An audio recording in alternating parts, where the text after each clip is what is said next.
പ്രഭാത വാർത്തയിലേക്ക് വിശദമായി കടക്കുന്നു. മൂന്നാം ഘട്ട ലോക്സഭാ തെരഞ്ഞെടുപ്പ് നാളെ. 95 മണ്ഡലങ്ങളിലേക്ക് നടക്കുന്ന വോട്ടെടുപ്പിൽ 1351 സ്ഥാനാർത്ഥികളാണ് ജനവിധി തേടുക.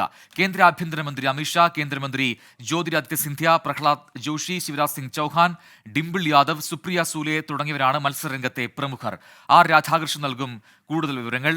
ആർ കെ, നാളത്തെ മൂന്നാം ഘട്ടത്തിൽ ആകെ 95 മണ്ഡലങ്ങളാണ് ജനവിധി തേടാൻ പോകുന്നത്. അപ്പോൾ എല്ലാ ഒരുക്കങ്ങളും പൂർത്തിയായിട്ടുണ്ട്. ഇന്ന് നിശബ്ദ പ്രചാരണമാണ്. കനത്ത സുരക്ഷയിലാണ് ഈ മണ്ഡലങ്ങളെല്ലാം തന്നെ. ആരൊക്കെയാണ് നാളെ ജനവിധി തേടുന്ന പ്രമുഖർ?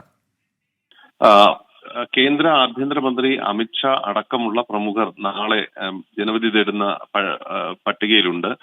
ജ്യോതിരാദിത്യ സിന്ധ്യ, ഡിംപിൾ യാദവ് അടക്കമുള്ള പ്രമുഖരും നാളെ ജനവിധി തേടുന്നുണ്ട്. വളരെ പ്രധാനപ്പെട്ട മത്സരമാണ് എല്ലാ പാർട്ടികളെ സംബന്ധിച്ചും. ഇത് BJP യെ സംബന്ധിച്ച് ഗുജറാത്ത്, BJP കഴിഞ്ഞ തവണ ഏറ്റവും കൂടുതൽ സീറ്റുകൾ നേടിയ സംസ്ഥാനങ്ങളിലൊന്നായിട്ടുള്ള ഗുജറാത്ത് ബൂത്തിലെത്തുന്നു എന്നുള്ളത് ആ പാർട്ടിക്ക് വലിയ പ്രാധാന്യമാണ് ഉള്ളത്. ഈ ഘട്ടവുമായി ബന്ധപ്പെട്ട് 95 സീറ്റുകളിൽ ഏതാണ്ട് 74 ഇടങ്ങളിൽ BJPയുടെ സിറ്റിംഗ് സീറ്റുകളാണ് എന്നതും ആ പാർട്ടിക്ക് ഈ ഘട്ടത്തിൽ വലിയ പ്രാധാന്യം നൽകാനായിട്ട് പ്രേരിപ്പിക്കുന്നുണ്ട്. കോൺഗ്രസിനെ സംബന്ധിച്ചും മറ്റ് പാർട്ടികളെ സംബന്ധിച്ചും ഇന്ത്യ മുന്നണി എന്ന രീതിയിൽ മത്സരിച്ചതിന്റെ ഫലം ഇത്തവണ ലഭിക്കും, ഈ ഘട്ടത്തിൽ ലഭിക്കും എന്ന പ്രതീക്ഷയാണ് അവർ വെച്ചു പുലർത്തുന്നത്. ശക്തമായിട്ടുള്ള പ്രചരണമാണ് ഈ മണ്ഡലങ്ങളിൽ നടന്നു വന്നത്. ഇന്ന് നിശബ്ദ പ്രചരണം ആയതുകൊണ്ട് തന്നെ ആ സാധ്യതകൾ കൂടി മുതലെടുക്കാനായിട്ടുള്ള ശ്രമങ്ങളാണ് ഈ രാഷ്ട്രീയ പാർട്ടികൾ നടത്തുന്നത്. കേന്ദ്ര തെരഞ്ഞെടുപ്പ് കമ്മീഷൻ പതിവ് പോലെ തെരഞ്ഞെടുപ്പിന് മുൻപുള്ള വിലയിരുത്തൽ യോഗം ഇന്ന് ചേരും. അതിനുശേഷമായിരിക്കും അന്തിമമായിട്ടുള്ള നിർദ്ദേശങ്ങളും സുരക്ഷാ ക്രമീകരണങ്ങൾ സംബന്ധിച്ചിട്ടുള്ള ഏതെങ്കിലും മാറ്റങ്ങൾ വേണമെങ്കിലോ അല്ലെങ്കിൽ കൂട്ടിച്ചേർക്കലുകൾ വേണമെങ്കിലോ അത് സംബന്ധിച്ചിട്ടുള്ള നിർദ്ദേശങ്ങളും നൽകുക. ശരി, ആർ രാധാകൃഷ്ണനാണ് വിശദാംശങ്ങൾ നൽകിയത്. KSRTC ബസ് തടഞ്ഞതുമായി ബന്ധപ്പെട്ട് മേയർ ആര്യ രാജേന്ദ്രൻ, സച്ചിൻ ദേവ് MLA എന്നിവർക്കെതിരെ കേസെടുക്കണമെന്നാവശ്യപ്പെട്ട് ഡ്രൈവർ യദു നൽകിയ ഹർജി ഇന്ന് കോടതിയിൽ. ഫസ്റ്റ് ക്ലാസ് മാജിസ്ട്രേറ്റ് കോടതിയാണ് ഹർജി പരിഗണിക്കുക. AV ജയശങ്കർ നൽകും തിരുവനന്തപുരത്ത് നിന്നും കൂടുതൽ വിവരങ്ങൾ. ജയശങ്കർ, യദു നൽകിയ ഹർജിയാണ് ഇന്നിപ്പോൾ കോടതിയുടെ പരിഗണനയിൽ വരുന്നത്. എന്താണ് ഹർജിയിലെ പ്രധാനപ്പെട്ട ആവശ്യം? അപ്പോൾ കേസിന്റെ ഗതി എന്താണിപ്പോൾ? അതായത് ഈ ട്രിപ്പ് മുടക്കിയുമായി ബന്ധപ്പെട്ട് മേയർ ആര്യ രാജേന്ദ്രൻ, സച്ചിൻ ദേവ് എന്നിവർക്കെതിരെ കേസെടുക്കണമെന്ന് ആവശ്യപ്പെട്ടുകൊണ്ടാണ് ഹർജി. ഇന്ന് 11 മണിയോടുകൂടി Thiruvananthapuram judicial first class magistrate കോടതി ഈ ഹർജി പരിഗണിക്കും. ഈ സമാനമായ വിഷയത്തിൽ തന്നെ കഴിഞ്ഞ ദിവസം കോടതി നിർദ്ദേശത്തിന്റെ അടിസ്ഥാനത്തിൽ കന്റോൺമെന്റ് പോലീസ് മേയർക്കെതിരെയും സച്ചിൻ ദേവിനെതിരെയും കേസെടുത്തിരുന്നു. ജാമ്യം ലഭിക്കാവുന്ന വകുപ്പുകൾ ചുമത്തിയായിരുന്നു ഈ ഒരു കേസ്. എന്തായാലും പോലീസ് ഈ ഒരു സാഹചര്യത്തിൽ ഈ സ്വകാര്യ ഹർജിയെ എതിർക്കാനാണ് സാധ്യത. ഒപ്പം തന്നെ ഈ സംഭവമുണ്ടായ ദിവസം, വിവാദമുണ്ടായ ദിവസം തൃശ്ശൂരിൽ നിന്ന് തിരുവനന്തപുരത്തേക്കുള്ള യാത്രാമധ്യേ 1 മണിക്കൂറിലധികം ഫോൺ ഉപയോഗിച്ചുവെന്ന് തിരുവനന്തപുരം സിറ്റി പോലീസ് കണ്ടെത്തിയിരുന്നു. ഈ വിഷയവുമായി ബന്ധപ്പെട്ട പോലീസ് ഇന്ന് യദുവിനെതിരെ KSRTCക്ക് റിപ്പോർട്ട് സമർപ്പിക്കും. തുടർച്ചയായ ഫോൺ ഉപയോഗവുമായി ബന്ധപ്പെട്ടായിരിക്കും റിപ്പോർട്ട്. ഈ റിപ്പോർട്ടിന്റെ അടിസ്ഥാനത്തിൽ ഇതിനെതിരെ KSRTCയുടെ ഭാഗത്തു നിന്നും നടപടിക്ക് സാധ്യതയുണ്ട്. ഇതുമായി ബന്ധപ്പെട്ട മറ്റ് അന്വേഷണങ്ങളും പുരോഗമിക്കുന്നുണ്ട് നിലവിൽ. മാസപ്പടി വിവാദവുമായി ബന്ധപ്പെട്ട് മുഖ്യമന്ത്രിക്കും മകൾ വീണയ്ക്കുമെതിരെ മാത്യു കുഴൽനാടൻ MLA നൽകിയ ഹർജി തിരുവനന്തപുരം വിജിലൻസ് കോടതി ഇന്ന് പരിഗണിക്കും. മുഖ്യമന്ത്രിയുടെയും മകളുടെയും പങ്ക് തെളിയിക്കുന്ന രേഖകൾ കഴിഞ്ഞ തവണ ഹർജി പരിഗണിക്കവേ മാത്യു കുഴൽനാടൻ കോടതിയിൽ ഹാജരാക്കിയിരുന്നു. VA ഗിരീഷ് നൽകും വാർത്തയുടെ കൂടുതൽ വിവരങ്ങൾ തിരുവനന്തപുരത്ത് നിന്നും. Girish, good morning. മാസപ്പടി കേസ് ഇന്ന് വീണ്ടും കോടതിയിൽ വരുന്നു. ഇന്നിപ്പോൾ ഈ പരാതിയുമായി ബന്ധപ്പെട്ടുകൊണ്ടൊരു വിധി കോടതിയിൽ നിന്നുണ്ടാകുമോ, അല്ല വാദമായിരിക്കും ഇന്ന് നടക്കുക? Good morning Prajin. കേസുമായി ബന്ധപ്പെട്ട ഒരു വിധി ഇന്നെന്തായാലും കോടതിയിൽ നിന്നുണ്ടാകില്ല. മാസപ്പടി വിവാദവുമായി ബന്ധപ്പെട്ട് മുഖ്യമന്ത്രിക്കും മകൾ വീണയ്ക്കുമെതിരെ മാത്യു കുഴൽനാടൻ MLA നൽകിയ ഹർജി ഇന്ന് വീണ്ടും കോടതി പരിഗണിക്കുന്നുണ്ട്. മുഖ്യമന്ത്രിയുടെയും മകളുടെയും പങ്ക് തെളിയിക്കുന്ന രേഖകൾ കഴിഞ്ഞ തവണ മാത്യു കുഴൽനാടൻ കോടതിയിൽ ഹാജരാക്കിയിരുന്നു. ഇത് ഹർജി പരിഗണിക്കവെയാണ് ഈ രേഖകൾ ഹാജരാക്കിയത്. ഇതിൽ ഏറ്റവും പ്രധാനമായിട്ടുള്ളത് KMRL നൽകിയ ഖനനാനുമതി റദ്ദാക്കാൻ മൈനിങ് ആൻഡ് ജിയോളജി ഡയറക്ടർ നിർദ്ദേശം നൽകിയിട്ട് മുഖ്യമന്ത്രി ഇടപെട്ട് തടഞ്ഞു എന്ന അടക്കമുള്ള രേഖകളാണ് മാത്യു കുഴൽനാടൻ ഹാജരാക്കിയിരിക്കുന്നത്. പുതിയ രേഖകൾ കോടതി സ്വീകരിക്കുകയും ചെയ്തിരുന്നു. കൂടാതെ കരിമണൽ കമ്പനിക്ക് എന്ത് ആനുകൂല്യം നൽകിയെന്നും കോടതി കഴിഞ്ഞ തവണ ചോദ്യം ഉന്നയിച്ചിരുന്നു. ഇതടക്കമുള്ള കാര്യങ്ങൾ ഏതായാലും ഇന്ന് ഈ ഹർജി പരിഗണിക്കുമ്പോൾ കോടതിയിൽ ഉണ്ടാകും. ഏതായാലും ഇത് സംബന്ധിച്ച വാദമാണ് ഇന്ന് കേൾക്കുക. ശരി, VA ഗിരീഷാണ് വിശദാംശങ്ങൾ നൽകിയത്. കള്ളക്കടൽ പ്രതിഭാസത്തെ തുടർന്ന് കേരള തീരത്തും തെക്കൻ തമിഴ്നാട് തീരത്തും ഇന്ന് ഓറഞ്ച് അലർട്ട്. വൈകിട്ട് 3:30 വരെ അതിതീവ്ര തിരമാലയ്ക്ക് സാധ്യതയുണ്ടെന്ന് സമുദ്രസ്ഥിതി പഠന ഗവേഷണ കേന്ദ്രം പറയുന്നു. തീരദേശവാസികളും മത്സ്യത്തൊഴിലാളികളും ജാഗ്രത പാലിക്കണം. AV ജയശങ്കർ ഒരിക്കൽ കൂടി ചേരുന്നുണ്ട് ടെലിഫോൺ ലൈനിൽ വിവരങ്ങളുമായി.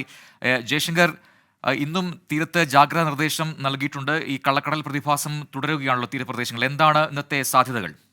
അതായത് കേരളത്തിന്റെയും ഒപ്പം തമിഴ്നാടിന്റെയും തീരപ്രദേശങ്ങളിൽ കള്ളക്കടൽ പ്രതിഭാസം തുടരുമെന്നാണ് കേന്ദ്ര കാലാവസ്ഥാ വകുപ്പ് അറിയിക്കുന്നത്. ഇന്ന് വൈകിട്ട് 3:30 വരെ ഇതിന്റെ ഒരു അടിസ്ഥാനത്തിൽ ഒരു ഓറഞ്ച് അലേർട്ട് പ്രഖ്യാപിച്ചിട്ടുണ്ട്. തീരദേശത്തുള്ള ആളുകൾ ജാഗ്രത പാലിക്കണമെന്നാണ് കേന്ദ്ര സമുദ്ര പഠന ഗവേഷണ കേന്ദ്രം പുറത്തിറക്കിയ മുന്നറിയിപ്പിൽ പറയുന്നത്. കടലിൽ പോകുന്നവർ ഉൾപ്പെടെ ഈ ഒരു ജാഗ്രത പുലർത്തണം. ഒപ്പം തന്നെ സംസ്ഥാനത്ത് ചൂട് ഉയർന്നു തന്നെയാണ്. ഇന്ന് 11 ജില്ലകളിലും ഉയർന്ന താപനില മുന്നറിയിപ്പുണ്ട്. കൊല്ലം, തൃശൂർ, ആലപ്പുഴ, കണ്ണൂർ, കോഴിക്കോട് ജില്ലകളിൽ താപനില 39 ഡിഗ്രി സെൽഷ്യസ് വരെ ഉയരുമെന്നാണ് കേന്ദ്ര കാലാവസ്ഥാ വകുപ്പ് പറയുന്നത്. എന്തായാലും ഒരു ഭാഗത്ത് ചൂട് ഉയരുന്നു, മറ്റൊരു ഭാഗത്ത് കടൽ പ്രക്ഷുബ്ധമാണ് സംസ്ഥാനത്ത് നിലവിൽ.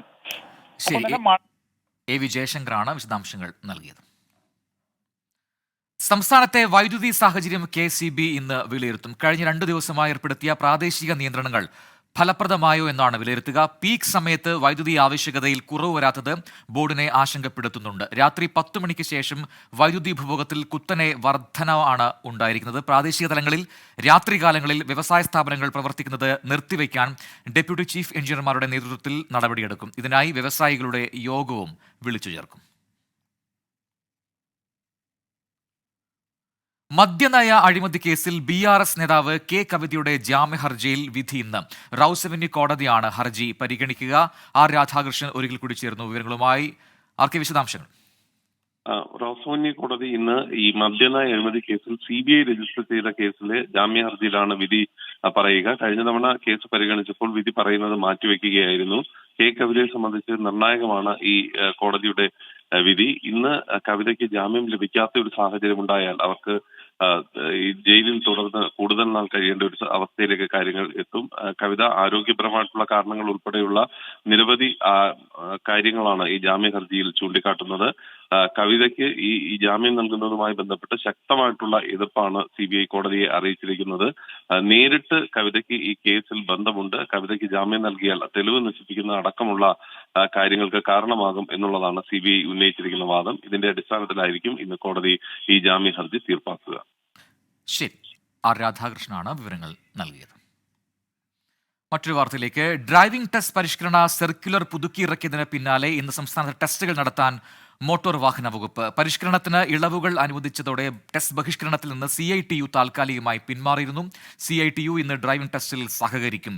VA ഗിരീഷ് ഒരിക്കൽ കൂടി ചേർന്നു ടെലിഫോൺ ലൈനിൽ. ഗിരീഷ്, ഈ ടെസ്റ്റുകൾ ഇന്ന് നടക്കുന്നതുമായി ബന്ധപ്പെട്ടുകൊണ്ട് എന്തെങ്കിലും അനിശ്ചിതത്വമുണ്ടോ? കാരണം CITU മാത്രമാണ് ഈ സമരം നിർത്തിവെച്ചത്. പക്ഷേ INTUC പ്രതിഷേധം തുടരുമെന്ന് അറിയിച്ചിട്ടുണ്ട്. വിവരങ്ങൾ? നിലവിൽ അത്തരത്തിൽ അനിശ്ചിതത്വമൊന്നും ഇല്ല. ഏതായാലും കുറെ നാളത്തെ ഇടവേളയ്ക്ക് ശേഷം വിവാദങ്ങൾക്കും അതോടൊപ്പം തന്നെ പ്രതിഷേധങ്ങൾക്കുമൊക്കെ ശേഷം ഇന്ന് സംസ്ഥാനത്ത് ഡ്രൈവിംഗ് ടെസ്റ്റുകൾ പുനരാരംഭിക്കുകയാണ്. ഇതിൽ ഏറ്റവും പ്രധാനമായിട്ടുള്ളത് ടെസ്റ്റ് ബഹിഷ്കരണത്തിൽ നിന്ന് CITU താൽക്കാലികമായി പിന്മാറി എന്നുള്ളതാണ്. അതുകൊണ്ട് തന്നെ സ്വാഭാവികമായും ഇന്ന് ഡ്രൈവിംഗ് ടെസ്റ്റ് പുനരാരംഭിക്കുമ്പോൾ ഇവർ ഈ ടെസ്റ്റിൽ പങ്കെടുക്കാൻ എല്ലാ സാധ്യതയുമുണ്ട്.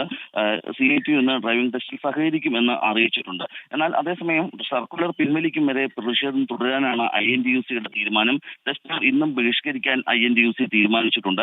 പുതിയ ഉത്തരവ് പ്രകാരം പ്രതിദിനം 40 ടെസ്റ്റുകൾ നടത്താം. അതോടൊപ്പം തന്നെ 15 വർഷത്തിലധികം പഴക്കമുള്ള വാഹനങ്ങൾ മാറ്റാൻ 6 മാസ സമയം ഈ ഡ്രൈവിംഗ് സ്കൂളുകൾക്ക് അനുവദിച്ചിട്ടുണ്ട്. കാറുകളിൽ ഡാഷ്ബോർഡ് ഘടിപ്പിക്കുന്നതിന് 3 മാസത്തെ സാവകാശവും അനുവദിച്ചിട്ടുണ്ട്. ഗ്രൗണ്ടുകൾ സജ്ജമാക്കുന്നത് വരെ പഴയ രീതിയിൽ എച്ചെടുക്കാം എന്ന് ഈ പരിഷ്കരിച്ച മാർഗനിർദ്ദേശത്തിൽ പറയുന്നുണ്ട്. സ്വാഭാവികമായും ഇത് അംഗീകരിച്ചുകൊണ്ടാണ് CITU ഈ സമരത്തിൽ നിന്നും ബഹിഷ്കരണ സമരത്തിൽ നിന്നും പിന്മാറിയിട്ടുള്ളത്. ശരി, VA ഗിരീഷാണ് വിവരങ്ങൾ നൽകിയത്. ലൈംഗിക അതിക്രമ കേസിൽ JDS നേതാവ് പ്രജ്വൽ രേവണ്ണയ്ക്കെതിരെ ബ്ലൂ കോർണർ നോട്ടീസ് പുറപ്പെടുവിച്ചു. പ്രത്യേക അന്വേഷണ സംഘത്തിന്റെ ആവശ്യപ്രകാരമാണ് ഇന്റർപോളിന്റെ ഇന്ത്യയിലെ ഏജൻസിയായ CBIയുടെ നടപടി. വിദേശത്ത് ഒളിവിൽ കഴിയുന്ന പ്രജ്വലിനായി നേരത്തെ ലുക്കൌട്ട് സർക്കുലർ ഇറക്കിയിരുന്നു. അതേസമയം പ്രജ്വൽ രേവണ്ണ ലൈംഗിക പീഡനത്തിന് ഇരയാക്കിയവർക്ക് പരാതികൾ നൽകാൻ അന്വേഷണ സംഘം ഹെൽപ്പ് ലൈൻ സംവിധാനം ഒരുക്കി. അന്വേഷണ സംഘത്തിന്റെ കസ്റ്റഡിയിലുള്ള മുൻ മന്ത്രി HD രേവണ്ണയുടെ ചോദ്യം ചെയ്യൽ ഇന്നും തുടരും. വർഗീയതയ്ക്കെതിരെ വടകരയിൽ ഇന്ന് LDFന്റെ ജനകീയ പ്രതിരോധ കൂട്ടായ്മ. വൈകിട്ട് 4 മണിക്ക് കോട്ടപ്പറമ്പിലാണ് പരിപാടി. മതനിരപേക്ഷ വടകരയുടെ അതിജീവനത്തിനായി എന്ന മുദ്രാവാക്യവുമായാണ് പ്രകടനവും പൊതുസമ്മേളനവും നടക്കുക. CPIM കേന്ദ്ര കമ്മിറ്റി അംഗം എളമരം കരീം ഉദ്ഘാടനം ചെയ്യും.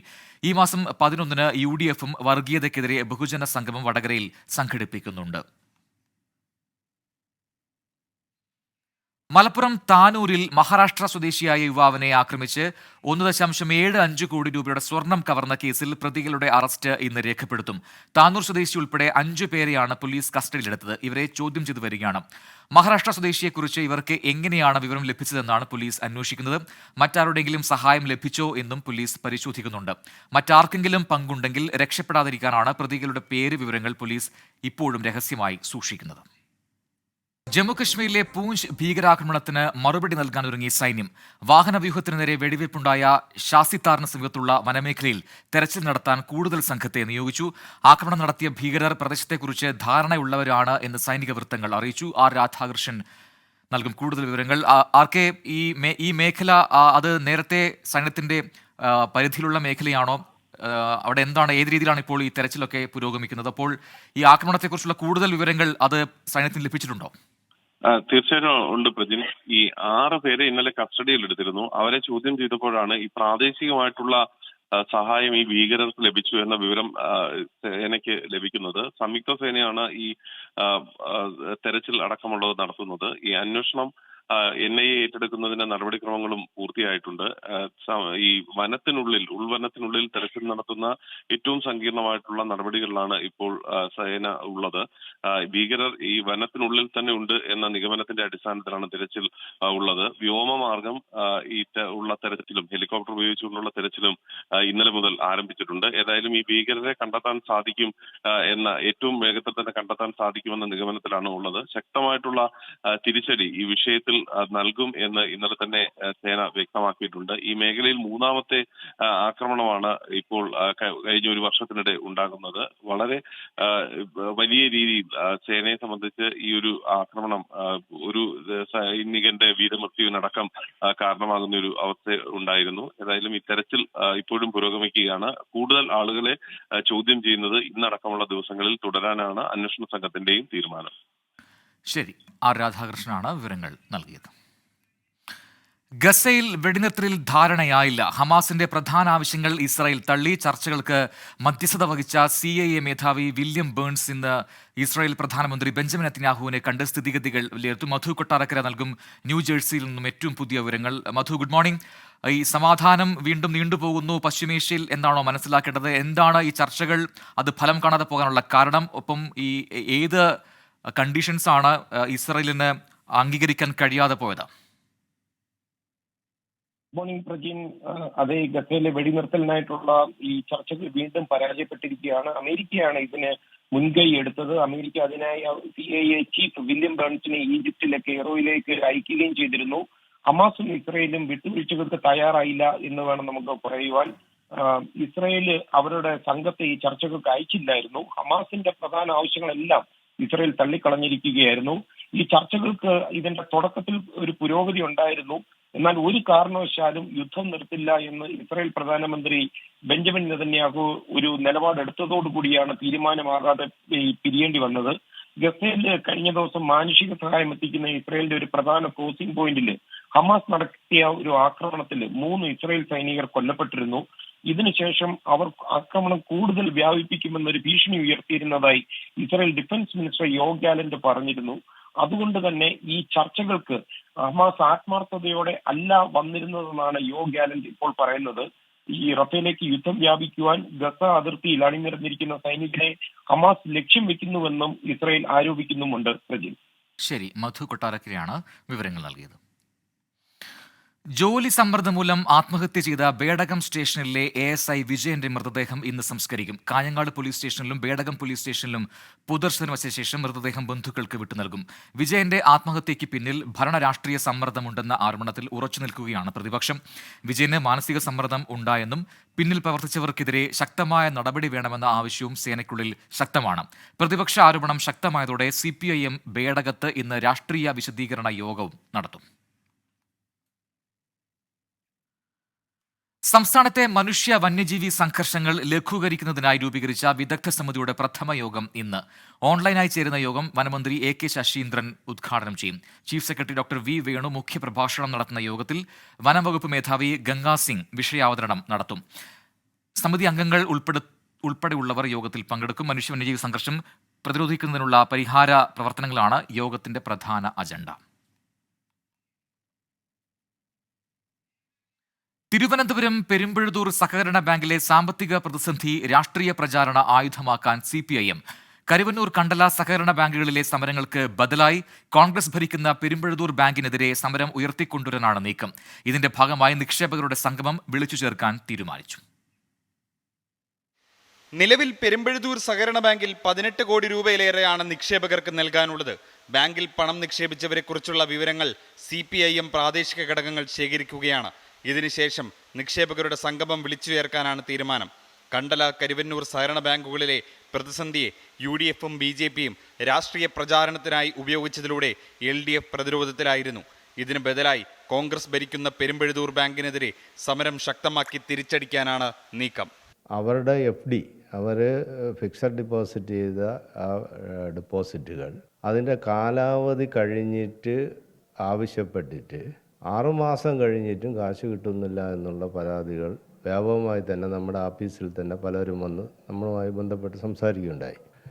ഇവർക്ക് വ്യക്തിപരമായ ധൂർത്തിനും വ്യക്തിപരമായ ലാഭം കിട്ടുന്നതിന് വേണ്ടിയുള്ള പ്രവർത്തനങ്ങളാണ് നടത്തിയത്. ഒരു ലിഫ്റ്റോ ഒരു സൗകര്യമില്ല. 3ാമത്തെ നിലയിൽ ഈ കോടിക്കണക്കിന് രൂപ ബാങ്കിൻ്റെ പൈസ എടുത്ത് കല്യാണമണ്ഡപം ചെയ്തു. തിരിച്ച് നിക്ഷേപകർക്ക് കൊടുക്കേണ്ട കാശാണെന്നുള്ള ബോധ്യമില്ലാതെ ഒരുപാട് ക്രമവിരുദ്ധമായ നടപടികളാണ് ഇവർ സ്വീകരിച്ചിട്ടുള്ളത്. 60 വർഷമായി ഭരിക്കുന്ന പെരുമ്പഴുതൂർ സഹകരണ ബാങ്കിൽ തുടക്കം മുതൽ UDF ആണ് ഭരിക്കുന്നത്. നിലവിൽ കോൺഗ്രസ് നേതാവ് SK ജയചന്ദ്രനാണ് പ്രസിഡന്റ്. നിലവിലെ പ്രതിസന്ധി വായ്പാ കുടിശ്ശിക പിരിച്ചെടുത്തും കേരള ബാങ്കിൽ നിന്നും വായ്പ എടുത്തും പരിഹരിക്കാനാണ് ഭരണസമിതിയുടെ ശ്രമം. എന്നാൽ നിലവിൽ കേരള ബാങ്കിന് പെരുമ്പഴുതൂർ ബാങ്ക് 12 കോടി രൂപ വായ്പാ കുടിശ്ശികയായി നൽകാനുണ്ട്. അതുകൊണ്ട് നിലവിലെ കുടിശ്ശിക അടച്ചു തീർക്കാതെ പുതിയ വായ്പ അനുവദിക്കില്ല. മതിയായ ഈടില്ലാതെ വൻതുക വായ്പ നൽകി തുടങ്ങിയതോടെയാണ് ബാങ്കിന്റെ തകർച്ച തുടങ്ങിയതെന്നാണ് ആക്ഷേപം. കല്യാണ മണ്ഡപം പണിതതും സഹകരണ സ്റ്റോർ തുടങ്ങിയതും വരുമാന വർധനയ്ക്ക് തേടിയ വഴികളും തിരിച്ചടിയായി.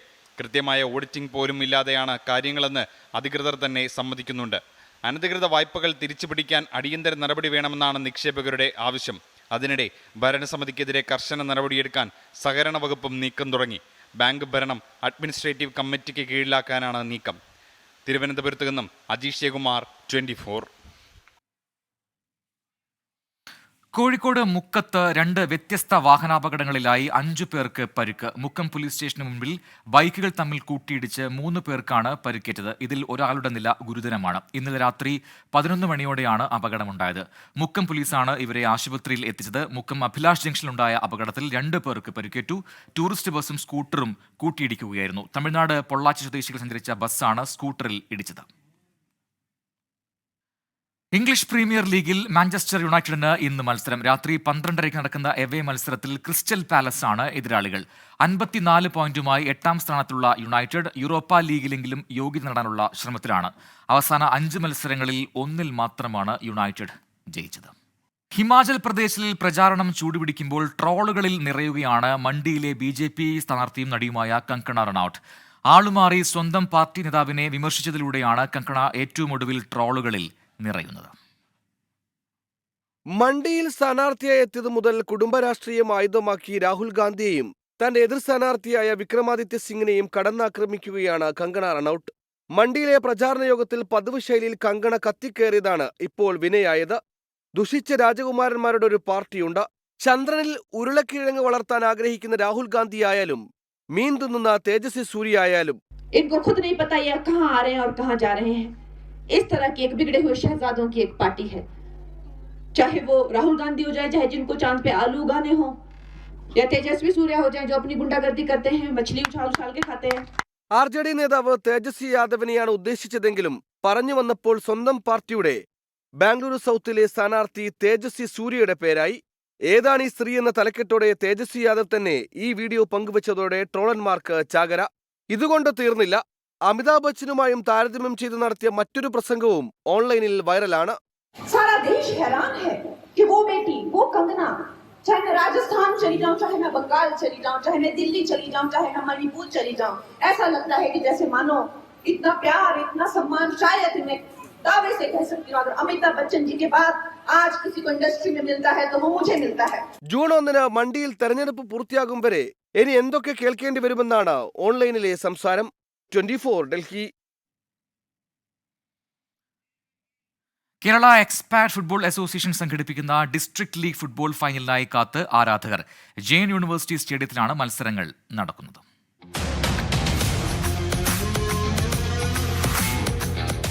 കേരള എക്സ്പാറ്റ് ഫുട്ബോൾ അസോസിയേഷൻ സംഘടിപ്പിക്കുന്ന Kerala district league 11A side football ടൂർണമെന്റിൽ തീപാറുന്ന മത്സരങ്ങളാണ് പുരോഗമിക്കുന്നത്. സെമി ഫൈനൽ മത്സരങ്ങൾ പൂർത്തിയായി. ആദ്യ സെമിയിൽ കാസർഗോഡും തിരുവനന്തപുരം തമ്മിൽ നടന്ന മത്സരത്തിൽ ഒരു ഗോളിന് തിരുവനന്തപുരം ജേതാക്കളായി. രണ്ടാമത് നടന്ന സെമിയിൽ മലപ്പുറം കണ്ണൂരിനെ 1-നെതിരെ 3 ഗോളുകൾക്ക് പരാജയപ്പെടുത്തി. മലപ്പുറത്തിനു വേണ്ടി ഉനൈസ് ഹാട്രിക് ഗോൾ കരസ്ഥമാക്കി. വലിയ പ്രതീക്ഷയോടെയാണ് ഫൈനലിൽ ഒരുങ്ങുന്നതെന്ന് ഇരു ടീം അംഗങ്ങളും അഭിപ്രായപ്പെട്ടു. കഴിഞ്ഞ മത്സരങ്ങളെല്ലാം നല്ല മാർജിനിൽ തന്നെയാണ്. ഇതുവരെയ്ക്ക് ഞങ്ങളുടെ പോസ്റ്റിൽ ഒരു ഗോളും ഞങ്ങൾ വഴങ്ങിയിട്ടില്ല. ടീം നല്ല രീതിയിൽ കളിക്കുന്നുണ്ട്. ഫൈനലിന് തീർച്ചയായിട്ടും ജയിക്കണം എന്നുള്ള പ്രതീക്ഷയോടെ തന്നെയാണ് ഞങ്ങൾ കളിക്കുന്നത്. ത്രൂ ഔട്ട് ദ ടൂർണമെൻറ്റ് നമ്മുടെ കോച്ചിൻ്റെ ഇൻസ്ട്രക്ഷൻ വെച്ചിട്ട് നമ്മൾ പ്ലേയേഴ്സ് എല്ലാവരും അവർക്ക് പറ്റുന്ന മാക്സിമം എഫേർട്ട് എടുത്തുകൊണ്ട് നല്ലൊരു റിസൾട്ടാണ് ഇപ്പോൾ നമ്മൾ കണ്ടുകൊണ്ടിരിക്കുന്നത്. ഇൻഷാല്ലാ നമുക്ക് നമ്മുടെ ടീമിൽ നല്ലൊരു ഹോപ്പ് ഉണ്ട്. ഇൻഷാല്ലാ ഈ ടൂർണമെന്റിൽ നമുക്ക് വിൻ ചെയ്യുന്നുള്ളൊരു പ്രതീക്ഷയോടുകൂടിയാണ് നമ്മളെല്ലാവരും നിൽക്കുന്നത്. Dubai club for people of determination Jain university സ്റ്റേഡിയത്തിലാണ് മത്സരങ്ങൾ നടക്കുന്നത്. മത്സരത്തിൽ ഓരോ ജില്ലകളെയും പ്രതിനിധീകരിച്ച് അതത് ജില്ലകളിലെ പ്രവാസികളായ കളിക്കാർക്ക് പുറമെ I league, Santosh trophy, ISL കളിക്കാരും മത്സരരംഗത്തുണ്ട്. മത്സരങ്ങൾ കാണാൻ പ്രവേശനം സൗജന്യമായിരിക്കും. 24 ദുബായ്. അപകടത്തിൽ മരിച്ച സഹപാഠിക്കായി വീടൊരുക്കി വിദ്യാർത്ഥികൾ. മലപ്പുറം കൊണ്ടോട്ടി EMEA കോളേജിലെ വിദ്യാർത്ഥികളാണ് ഈ സൽപ്രവൃത്തിക്ക് പിന്നിൽ. 4 മാസം കൊണ്ടാണ് പ്രിയ സുഹൃത്തിനായി കൂട്ടുകാർ സ്വപ്ന ഭവനം ഒരുക്കിയത്.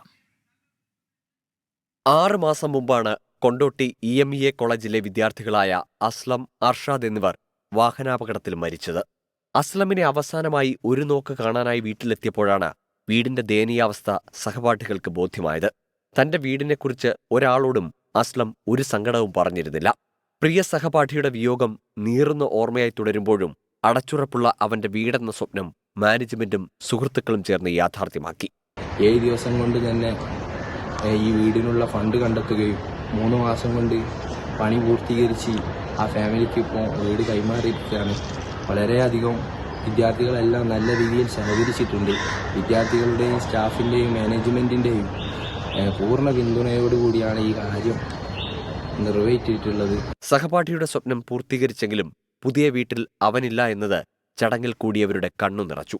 വീടിന്റെ താക്കോൽദാനം EMEA സ്ഥാപനങ്ങളുടെ പ്രസിഡന്റ് പാണക്കാട് ബഷീർ അലി ശിഹാബ് തങ്ങൾ നിർവഹിച്ചു. 20 ലക്ഷം രൂപ ചെലവിൽ 4 മാസം കൊണ്ടാണ് വീടൊരുക്കിയത്. സമീർ ബിൻ കരീം, 24 തിരൂർ. ഇതോടെ പ്രഭാത വാർത്ത പൂർത്തിയാവുകയാണ്.